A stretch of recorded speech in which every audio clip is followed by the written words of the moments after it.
So yeah, it's my pleasure to introduce Bhupendra Acharya. He's a postdoc at CISPA, which is the Security Institute in Germany.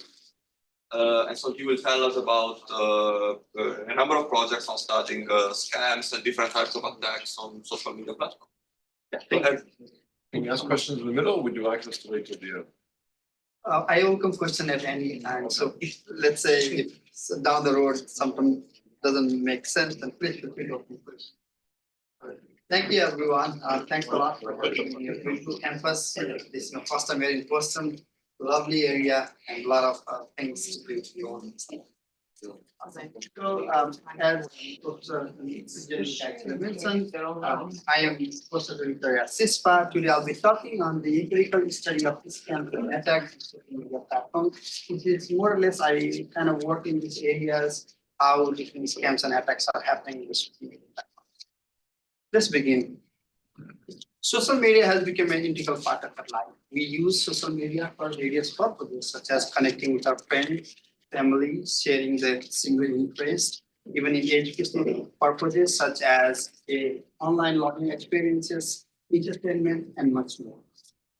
According to the data report, though, there are 5.17 billion users, among which the average time spent is a little over 2 hours per day. And in average, a user spends about 7 different platforms in a given month. And these entities or these social media platforms include such as X, formerly known as Twitter, Instagram, Facebook, and others.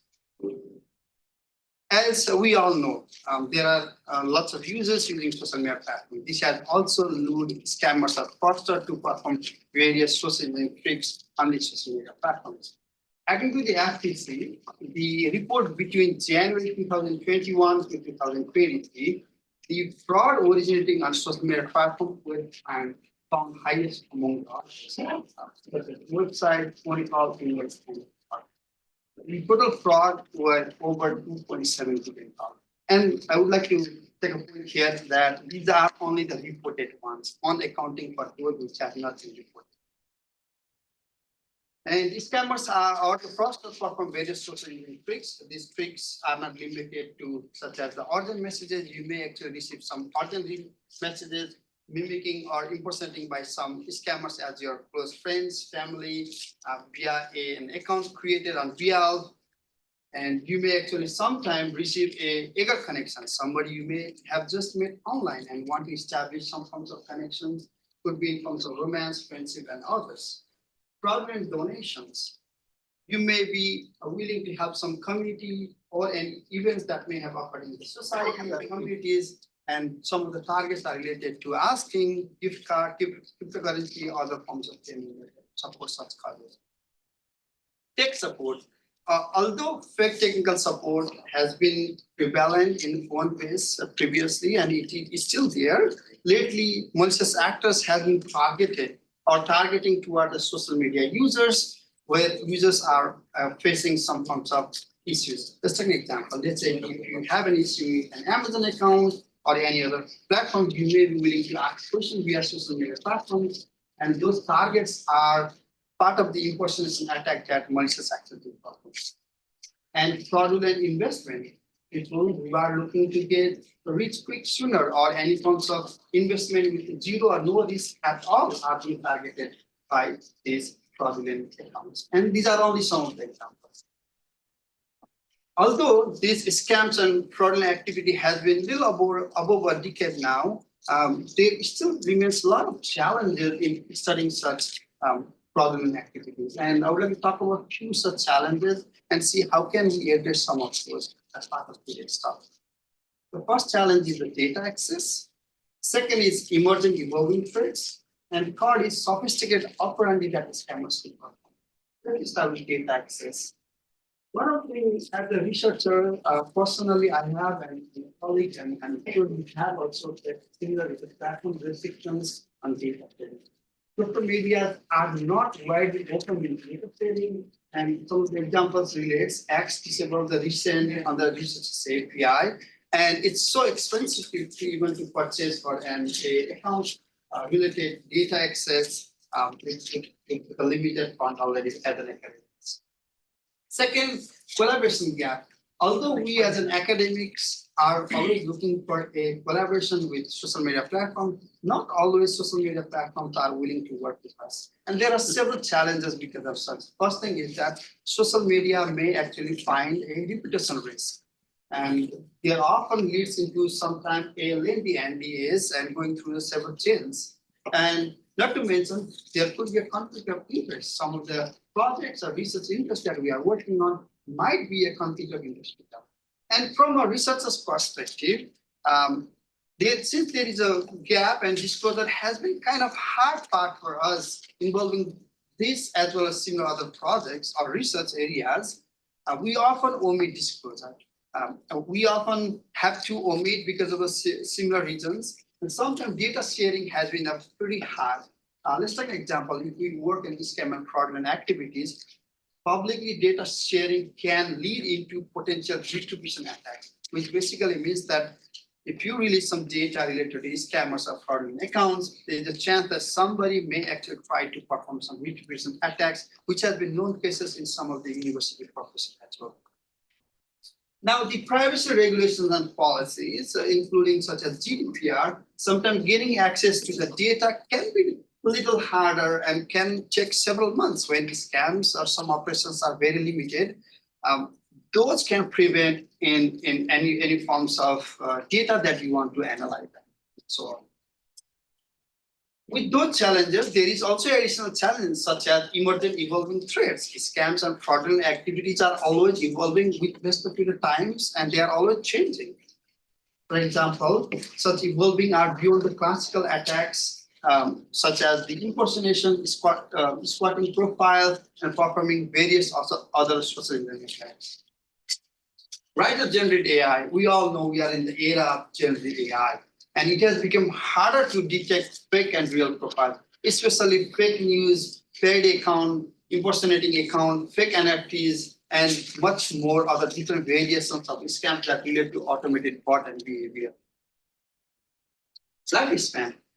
Scam or fraudulent activities do have some forms of lifespan. Some are targeted and could have a ephemeral or limited, such as it could be in hours, days, weeks, or live streaming, etc. And this could be a kind of challenging when you don't do a research that could be related with such ephemeral time span.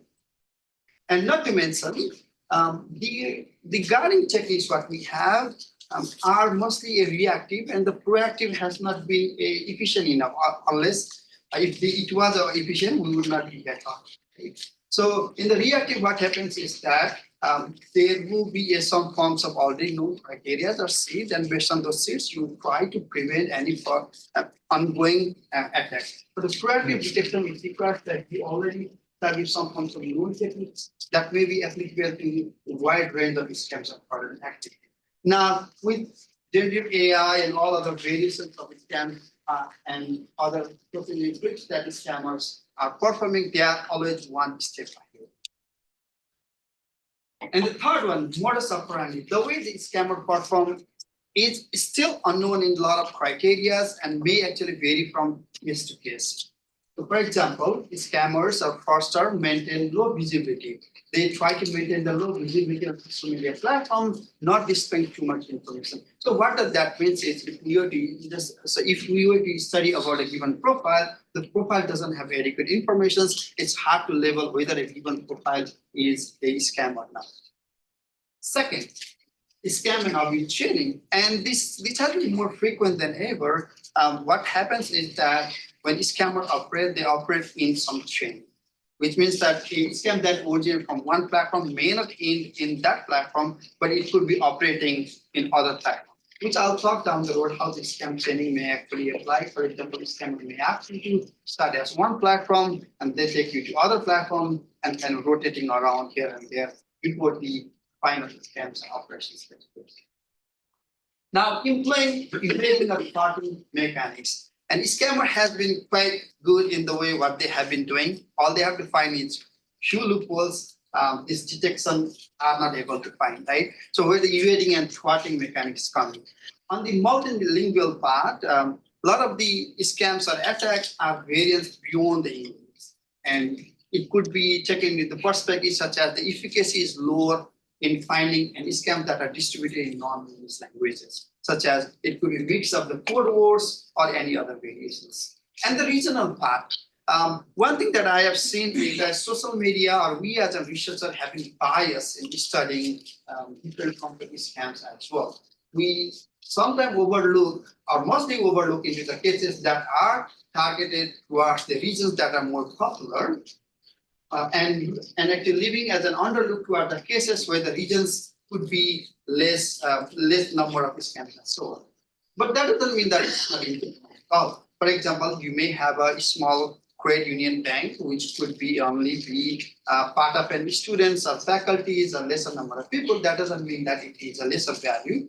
And the fraudster may actually create some forms of impersonation in social media platforms and target those actually audiences. And the platform bias.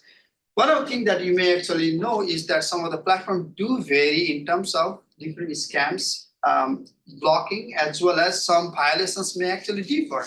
Which basically means that some platform may have a violations which are loosely being defined while it may be harder in some cases. So as a scammer, what I would do is, let's say if I have some forms of scams are loose and in violation, I would target those platforms as part of actually creating any scams. Recursive engagement, as of the above three mechanics, especially in the first part, it's super important to understand how the modus operandi is happening. For those, it often requires engagement, and there has been very low work being done, or almost little work has been done in understanding how does the engagement helps in actually determining the operation and so on. So the motive to understand how scams operates, what happens when people are being contacted, what happens actual scams after the scams, what leads into different forms of impact, it's still under study subject. So taking those inspiration, although as a researcher, I may not be able to solve all of the problems, but my quest as a researcher is to do my best in solving some of the challenges. And some of the challenges that I would like to talk about here is how can we automate scam detection and what kind of proactive mitigation can we develop? For this, I would like to talk about one, creating a honeypots. What can a honeypots means and how can we target scammers of different categories by creating honeypots in a social media platforms? And the second, how can we engage with scammers? How can we lure scammers to engage with us in an automated fashion? And how can we actually unveil different information that during the conversation with the potential victims in order to prevent the future attacks? Let's begin on the number of automated honeypots. The motivation for the automated honeypot was based on the technical support scams rise on social media platforms. According to the FTC, it received 51,000 complaints, and that resulted over $1.3 billion losses in 2023. And these are only the reported ones. And the second, we all know cryptocurrencies are widely being adopted, and as of such, as the price of cryptocurrency rises, this has also lured fraudsters to perform various scams toward the cryptocurrency users. I would like to point out here example, during our incubation, we perform a sample tweet that as a cryptocurrency wallet user or cryptocurrency user, let's say I have an issue with a wallet. Hey, I'm having issue with my MetaMask wallet. Are there any? Now, I would like to point out here, within a span of 4 minutes, it received 17 replies, 6 retweeted, 48 tweets, and 7 likes. And there's a bit of unusual here, couple of reasons. The first one is, take a look at the picture. The picture is it's basically a default picture. Number two, the account setup was pretty much made with 0 followers, 0 following, and no description at all. And we found this was a bit of a kind of weird, and we need to understand what is happening. And often on actually looking into what are the interacted tweets and other what like behavior were being found. And we saw that these are basically a keyword-based targeted interactions. For example, if you have written some other platforms, it may be having the interacted based on the source keywords. So what is MetaMask? Right. So MetaMask is like a digital wallet. So Is it digital or is it a scam? MetaMask. So basically, it's a cryptocurrency wallet that helps you to manage the cryptocurrencies. So it's a legit one, not a scam, fake one. Right, it's actually, yeah. So what the tweet is trying to do is that as a MetaMask user, I'm trying to look for a customer support. And what would happen in the X if I were to tweet as such. So what we did as a part of search, we collected 10 different wallet names which are popular and tried to create an automated decoys as such, looking for some forms of customer support. As a part of decoys post, we created a tweet module which automatically tweets, creating a random and unique tweets, luring these cryptocurrencies, wallet fraudster. And the timeline modules record anything that happens. For example, if a scammer comes to interact, we try to record those informations. Upon the scammer interaction, we try to track them. So beside the control, our accounts, we try to control what happens behind our control accounts and whom they actually interact in the behind and in the while and so on. So as part of a overall interaction, we posted 25,000 tweets, out of which 20,000 tweets were got interacted, and the total interaction 57,000. How are you producing these tweets? Were you using an LLM or what? Right. So for this initially was only the we had a wrapper which actually creates. LLM was not being used. So the second part we do use that I'll actually talk about on the LLM. So you just have what, like a regular expression? Right. So basically, it's a template which actually creates and fills the filler as part of it. On the total scammer side, we had a little over 9,000 scammer interacted with our system. So we are also interested in finding what different scam mechanics that scammers perform, like how these scams happen and so on, right? Upon tweeting, this is a quoted tweet example. Hey, I need help with the MetaMask wallet. And the scammer would say, please send an email to helpdesk.metamaskcenter@gmail. Now, I would like to pause here for a second. Any official MetaMask wallet would never ask you to contact via unofficial channels such as Gmail. This itself is a red flag, right?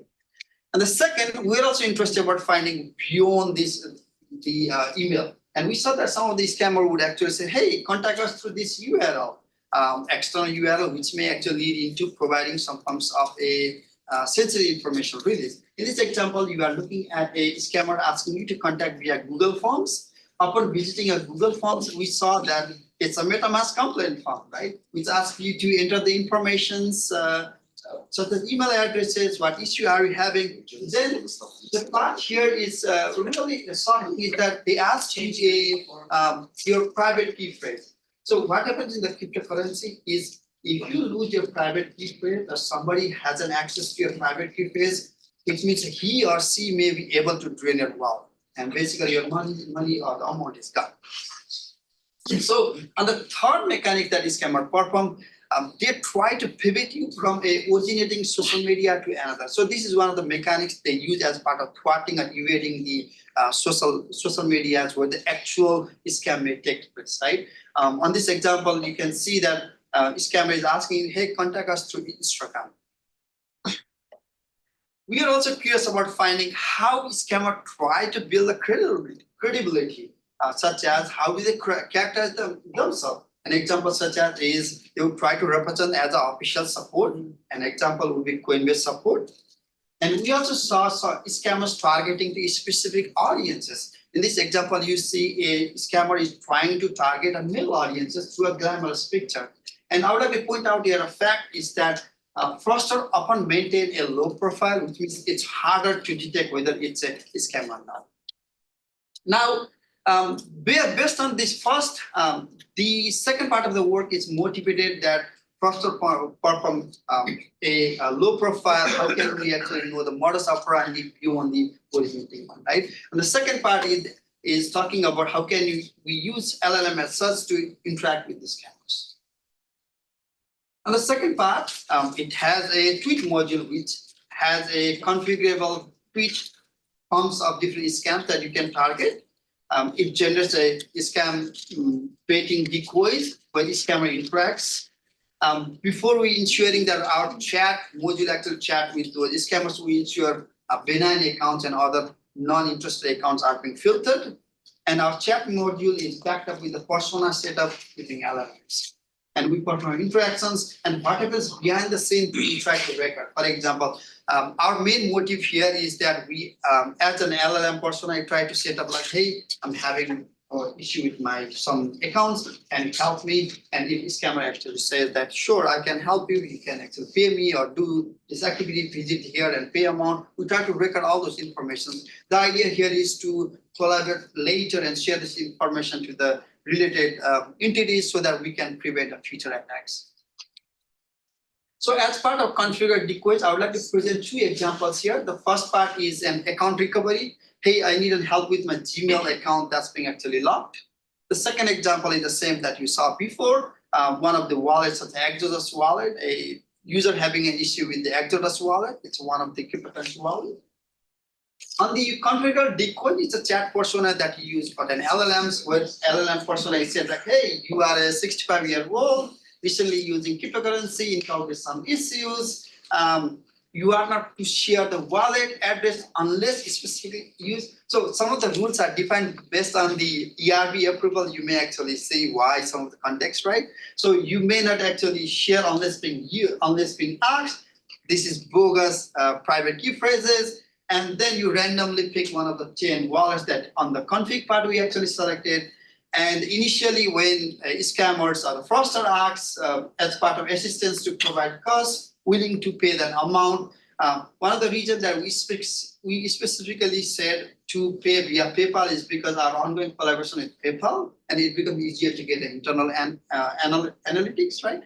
And then we also try to exhaustively collect the scammer's payment method. What we do is initially we say, sure, let's start with PayPal. Then we'll try to say, hey, I just sent you money, but you didn't get it. Sure, let's try another. Can you give me a Bitcoin address? Can you give me Ethereum wallet? So the idea is to exhaustively collect the payment method that scammers actually use. We also saw during our incubations is that AI model is not perfect. I mean, it can come up with short-term limitations, such as often displaying as AI model identity. So what we had to do is ensure it does not display itself as an AI model identity or avoid any forms of lengthy conversations. And additionally, any unrelated questions happen, then redirect back to the scams operations and so on. And this is an example of cryptocurrency wallet. As I said, the persona can be configured to other decoys. In this example is social media account recovery with a similar perspective being added as part of account support. As a part of scammers engagement overview, we posted about 19K tweet posts. 6,000 of them got interacted. We vetted in total 11,000 scammers and engaged with 450 scammers. Now, I would like to point out here that during our study and the campaign analysis, we saw that scammers employ a large number of bot behavior accounts. However, they only have limited number of accounts that interact with them. So basically, we saw that some of the accounts would employ as high as 100 different accounts. So as part of engagement metrics, our chatbot would initiate conversation. We were able to send messages to 6,000 different scammers. We saw that not all scammers account enable their X accounts or Instagram accounts, and out of which 450 scammers replied. In total, 18,000 messages were recorded.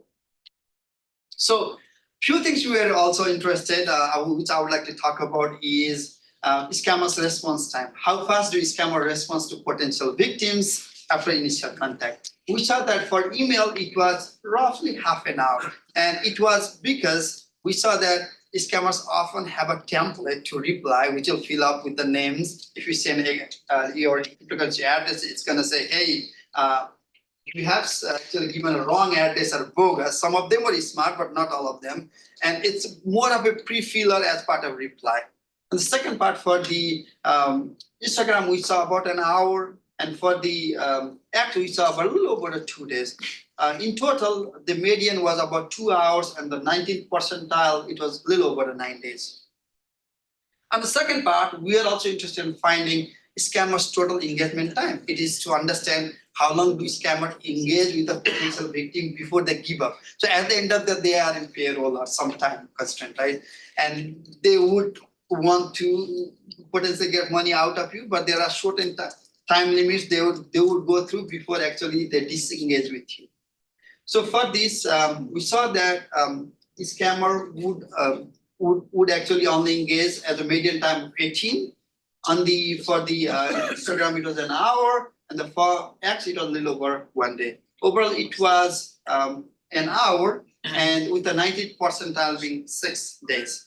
Do you have a sense whether these are real people or maybe just their chat talking with your chat? Exactly. So that's actually a great question. During our scam filtration, what we ensure that we would ensure through quite a bit of filtration. Some of the filtration include benign accounts, include official accounts as well, right? So we saw that there are quite a bit of official accounts who try to help you, but not necessarily engage in engaged way, but they may actually redirect you saying that, okay, thanks for contacting us, visit through this page and so on, right? So for this, we perform an extensive filtering, including all social media platforms that we are aware of, cryptocurrency wallet, well-known popular wallets, the social media handles. Also, few things that we also had a criteria before we initiate chatting. For example, nobody will tell you that you are an official, like representing an official support when you are not, right? And also, let's say if somebody asks you to say that, or somebody try to say that I am affiliated toward the given entity, that itself a red flag.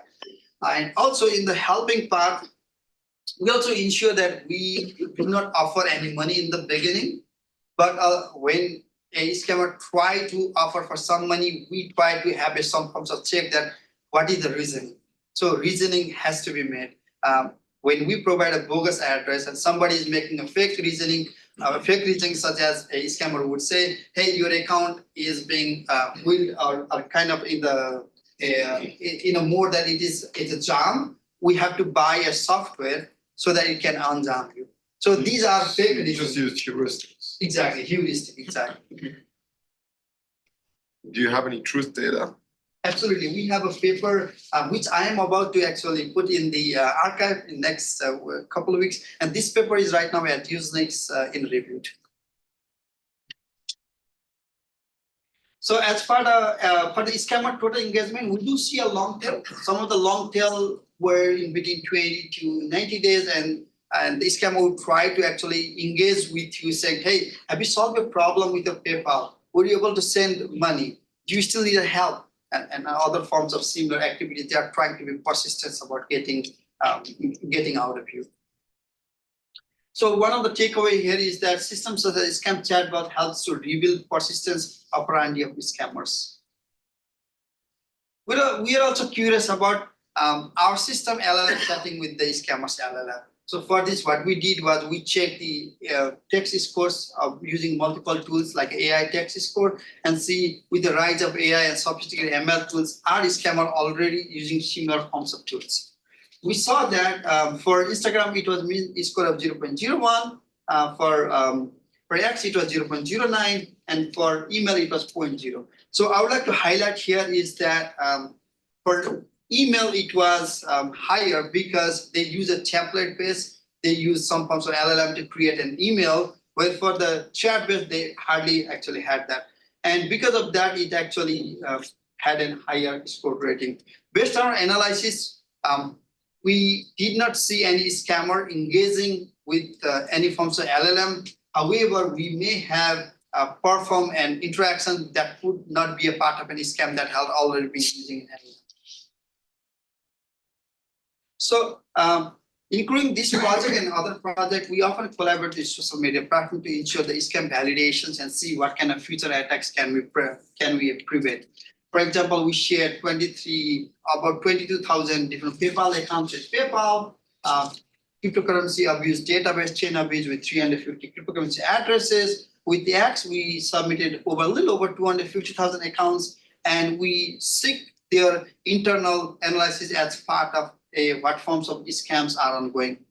PayPal mentioned that 50% of the accounts were already being detected at the time of fraud, at the time of sharing, and 50% were being analyzed.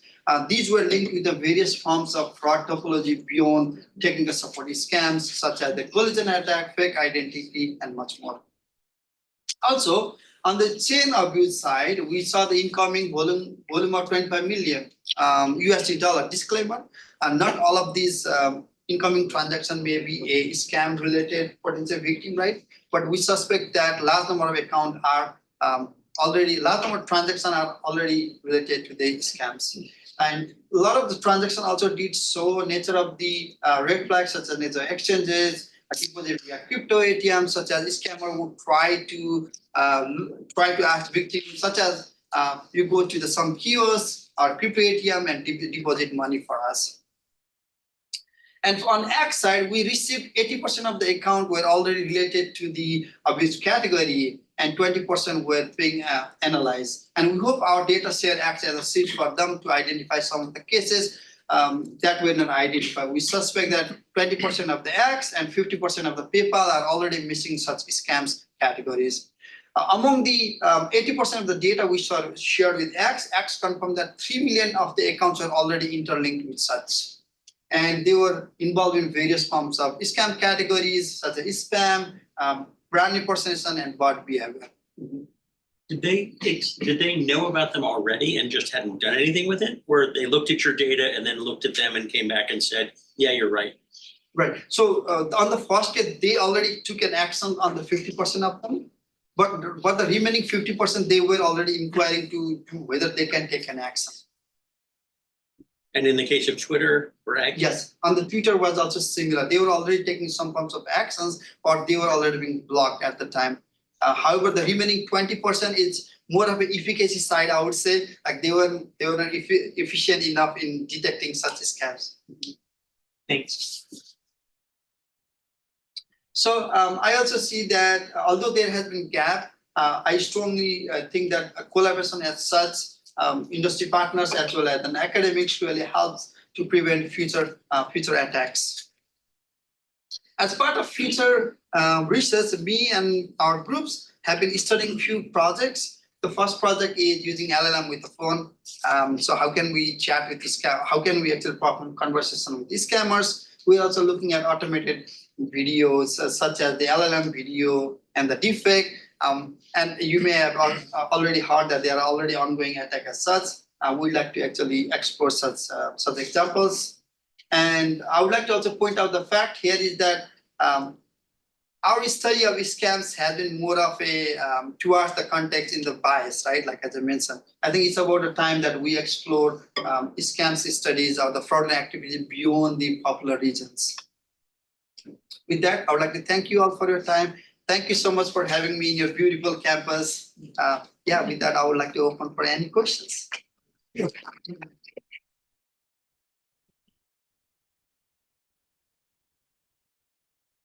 Please. So part of the work here is getting a chatbot that scams scammers in a better way, right? The question here that I have is, what prevents scammers then using those techniques themselves to improve the scams? Exactly. So you have the chatbot, for example, you have that part that says, okay, we know how to avoid the question about whether it's an LLM. Okay, if a scammer is using an LLM to scam people, they can use the same techniques to try to prevent also the people knowing that's an LLM. Exactly, and that's a great question. So what we also did was a analysis, the qualitative analysis on the data. We do see some discrepancy. For example, some of the scammer do mention that, hey, you are asking something and kind of doesn't make sense at all, right? So we saw a few of the cases that scammer were suspicious about it, and some of the scammer were saying that I would like to verify. Can we talk in WhatsApp? Can you open your video and so on?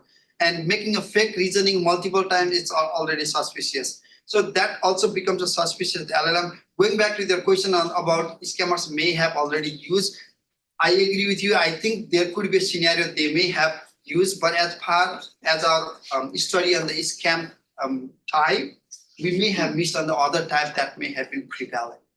But I'm pretty sure that scammers would come with different variations in the future with the rise of LLMs, and which makes it easier to perform and various forms of scams. Thank you.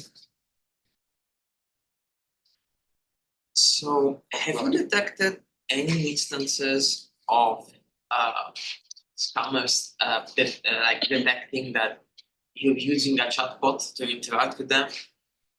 Sorry, I couldn't hear. Sorry, Could you be louder, have you please? detected any instances of scammers figuring out that they were talking with a chatbot instead of with a real person? Right. So we actually had a case that some of were suspicious. And we often see some form of profanity and so on.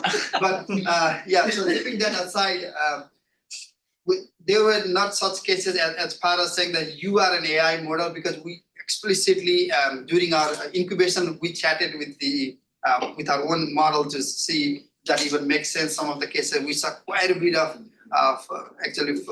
different variations that we ensure such variations are being handled.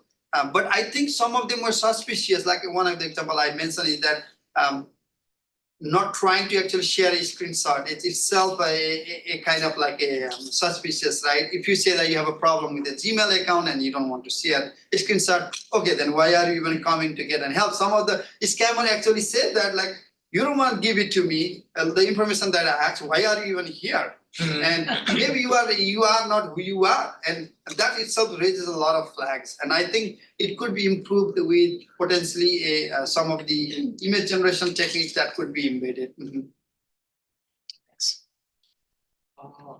Yeah, so in the more traditional scams like the advanced fee fraud and so on, so there was evidence that people were like scammers would share notes and they would develop like best practices and then they would all follow to scam victims. Do you have evidence that this is happening here too? Right. So yeah, that's actually great question. Running by the book, right? So basically, I did not analyze, but that I will take as a to do questions. I didn't analyze the running by the books or the similar instances, but I think it will be interesting to take a look at it. Thanks.